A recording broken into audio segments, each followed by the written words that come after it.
Are they actually the party of Lincoln? No, they switched sides. The parties switched. The parties switched. The parties switched. Right. Wayne, though, Dr. Martin Luther King was a Republican? Didn't know that, did you, dummy? Martin Luther King was a Republican. This is an MLK moment. Martin Luther King was a Republican. Martin Luther King Jr. went after racists in the Republican Party. He very harshly characterized them as reactionary extremists and racists. That goes to debunk the myth that he was a Republican himself. Okay, so where do I even begin with this one? I think I will first address the party switch and then address this notion that Martin Luther King was a Republican. The harsh reality is that Republicans and Democrats are both wrong when it comes to this useless debate over the so-called party switch. The very question of a party switch insinuates that at one point the Republicans championed rights for black people and that would later switch to the Democrats championing rights for black people. The reality is that neither of them actually ever wholesale championed rights for black people more than they just use a Negro in this kind of political tug of war to gain power and to advance their own socialist cause. And I do mean socialism. If we're talking about the 1800s, socialism was heavily influential when it came to radical Republicans in Congress. I have a book here,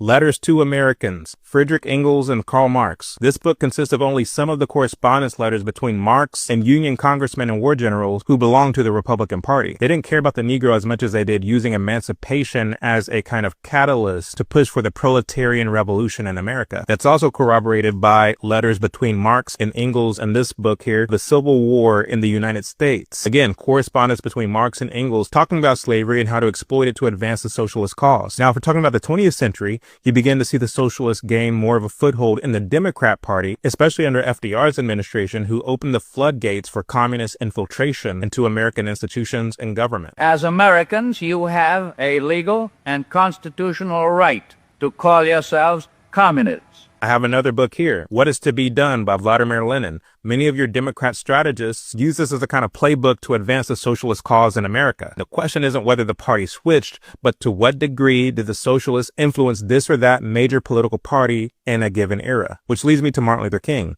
Martin Luther King was neither a flag-waving Republican or Democrat. Really, he was kind of a chameleon and opportunist. What he wanted to advance was not partisanship, but Marxism. The only presidential candidate that King ever publicly endorsed was LBJ in 1964 because his war on poverty policies advanced the socialist cause. And so the silly tug of war that influencers and YouTubers participate in over the legacy of King is both ahistoric and distracting. It distracts from the real threat of socialism and globalism, which both parties have historically been complicit in. We talk more about this in my new docuseries, The MLK Project. Episode 1 is streaming right now. Go to chadojackson.com to learn more.